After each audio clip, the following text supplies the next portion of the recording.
রোজা আসছে। আরে বাবা, প্রথম রোজা রাখেনি? কি তোমরা প্রথম রোজা রাখোনি?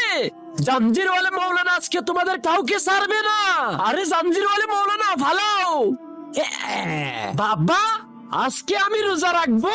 বেটা, তোর শরীরটা তো অনেক খারাপ, আজকে রোজা না রাখলেও তো পারতিস।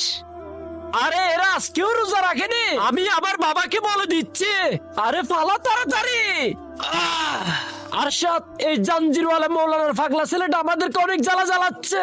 এরে কি করতে পারি? এক কাজ করি, ওই পাগলটাকে এখানে ওষুধ মিশিয়ে খাওয়াই দে। আর সহ্য করতে পারতেছি না। এইটা ভালো বুদ্ধি, এই তো মাল রেডি। এটা ডামরু, এই দেখ আমি তোমার জন্য কোল্ড ড্রিঙ্কস নিয়ে আসছি। আরে ভাইয়া দাও, খেয়ে নি তাড়াতাড়ি। বেটা ডামরু, খেয়ে রে। কি মজা, কি মজা, খাবো ড্রিঙ্কস খাবো। আজকে দেখবো আপনি কলিজার মাকে ভালোবাসেন নাকি সুন্দরী এই মেয়েটাকে ভালোবাসেন। যারা